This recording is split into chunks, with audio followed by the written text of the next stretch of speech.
we need to get our chicken done, okay? And this chicken you can make ahead of time and reheat it, but the big thing that happens with people is they overcook chicken. Right. Okay? Now, what I did is I took 2 chicken breasts and we sliced them this way, okay? And you always wash it and dry it, okay? And you want to buy California chickens, okay? That's important. Foster Farms, Zaki Farms, a free-range organic chicken. Okay. And boneless, skinless chicken breasts. Okay. And I wondered how you got them so thin. Yeah, they're thin. This is just 1 breast sliced into 2, okay? And it cooks more evenly and cooks more quickly.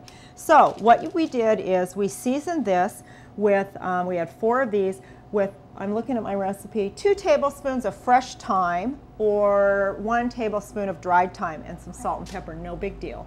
Okay. I have a plate of flour. What I need you to do is coat these in the flour. Okay, just plop them in there? Plop them in there, press the flour on. When you're dredging something or dusting with flour, you need to pat that flour on. And then what we have is we have 2 tablespoons of butter and a little bit of olive oil in our fry pan, and I would say 1 tablespoon of olive oil, maybe 3 tablespoons of unsalted butter, and we melt them together in a frying pan. And the reason we use butter and olive oil is because you get the flavor of the butter, which is a saturated fat, and with the oil you get a unsaturated, healthier fat, but oil you can heat to higher temperatures. Butter you can't because it burns. So when you use both, you get a good flavor from the butter and you get a high cooking temperature from the oil, and that's pretty neat. Good idea. Okay? So you're dredging that. Now what we're going to do is you're going to put these in our frying pan right here. Let's put them in. You want to give a little bit of room in between each piece of chicken. If you push meat or chicken or fish together, it doesn't breathe. It can't cook in between the sides, which is really important in cooking. Okay, now what you're going to do, they're all breathing, they're going to be fine, and we are going to put on, we're going to divide 3 tablespoons of capers, and you're going to put the capers on top, just divide them. And tell me again what the capers are. Capers are little pickled buds in flowers that bloom, and you find them in Italy. They grow wild, they grow from walls. It's really kind of wild, and a lot of people will use nasturtium buds and pickle them, but let's just buy the capers, okay? And let's use our fingers. Oh, okay. Yeah, buy them. Let's not try and make them. That would be... That'd be crazy. Yeah, that would be crazy. We need some modern conveniences here. And the 3 tablespoons, if you want to use a little less, that's fine. In Italy, no, use them all. In Italy, they pack them, they pack them in salt. Here we have them in a little vinaigrette. And now you're going to use 10 ounces of canned artichoke hearts and put those on top of the chicken. Now, if you can't find canned, we don't want you to use marinated because marinated has a really strong flavor and we're creating a flavor in the sauce. So buy the frozen artichoke hearts and cook them in a, on top of the stove or in the microwave, and then just use those, okay? But you want about 10 ounces. So I mean, you can cut corners. We're not starting artichokes from scratch.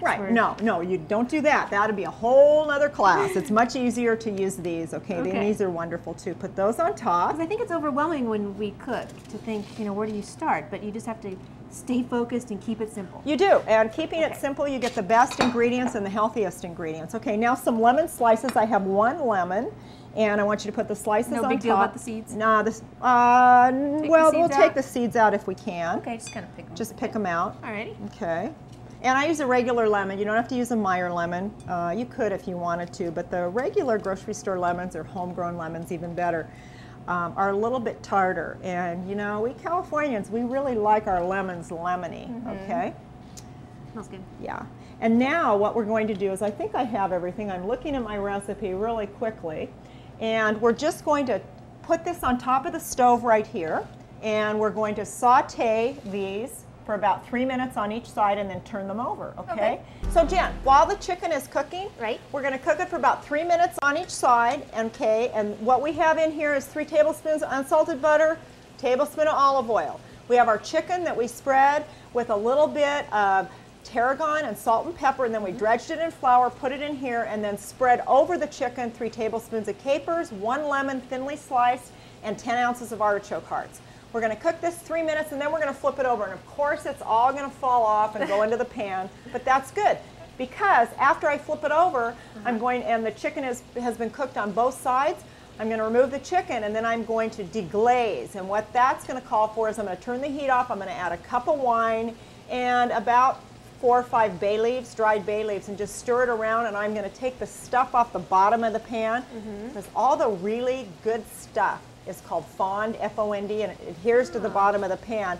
And when we deglaze something and put liquid, we scrape up the bottom of the pan juices and all the flavors and incorporate it into our sauce. And so we'll just cook our wine and boil the alcohol off of it, and our bay leaves will give it some flavor, and we'll pour it over our chicken, and it'll be delicious. Smells great. And we don't want to overcook our chicken. No, right? you don't want to overcook it. Now, if you didn't want to use chicken, you could use pork, because chicken and pork are interchangeable most of the time. And you just use a center cut pork loin roast, which is pretty much the inside of a pork chop, okay? Smells good.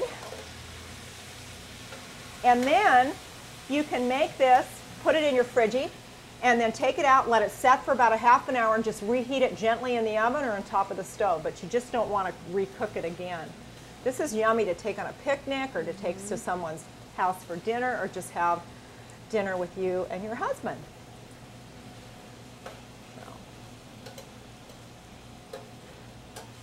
So as this cooks, there's just a couple things you need to know, okay? And that is, whenever you add liquor in a pan, or wine rather, or sherry or anything like that, we always want you to turn the heat off. And that's because sometimes you can get bumped or something like that, and we don't want you spilling any of the alcohol on the flame for obvious reasons. So it's always really safe.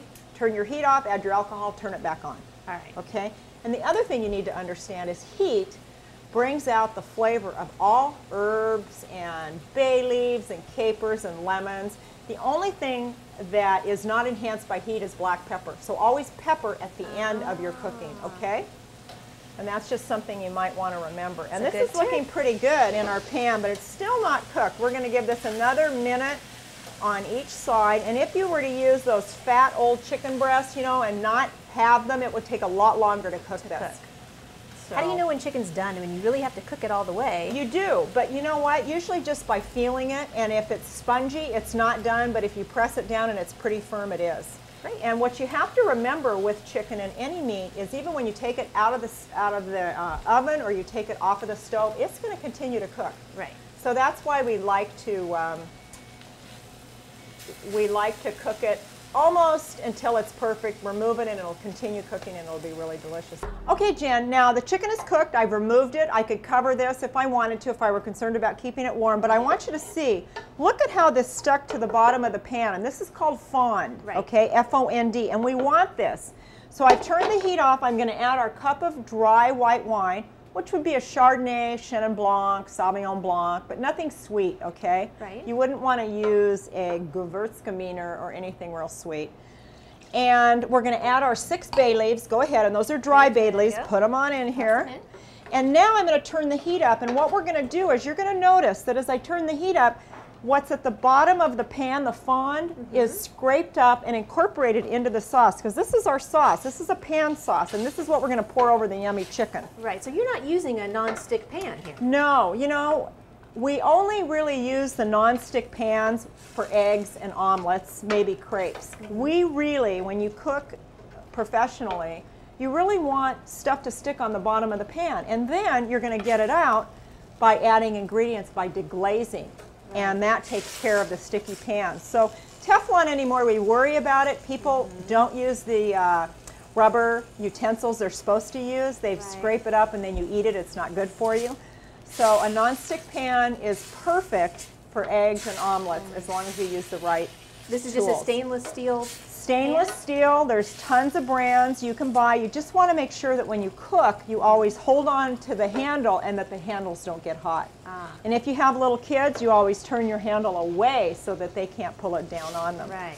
So I'm boiling the alcohol away. I'm going to turn this on high. I'm going to boil it for about, a minute to reduce it, and then we're going to pour it over the chicken and it'll be ready to eat. Great. And we'll make the orzo that goes with it. Perfect. Okay?